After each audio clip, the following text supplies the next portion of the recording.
Molt bon dia a tots i a totes, i especialment al poble de Déu que fa camí a l'Església de Girona. Fa uns minuts, al migdia d'aquest 29 de febrer, la Santa Seu ha fet públic el meu nomenament com a bisbe de Girona per part del Sant Pare Francesc, que hem anunciat conjuntament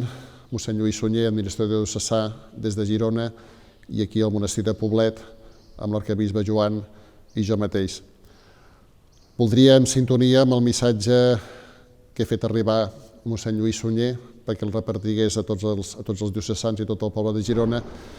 un missatge d'esperança, de que siguem nosaltres testimonis fidels de la nostra fe i que aquesta fe sigui una fe esperançada,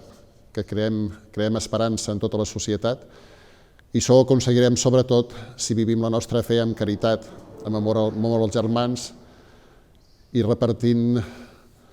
aquesta joia de la fe entre tots els que tractem. Una cosa que insisteix molt el papa Francesc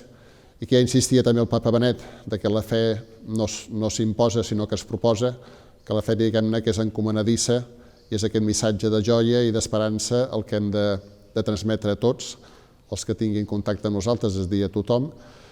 I això en uns moments que, com molts altres al llarg dels temps, no són fàcils ni per l'Església ni per la societat, però que hem de confiar sempre en el Senyor i que ell ens donarà les forces necessàries.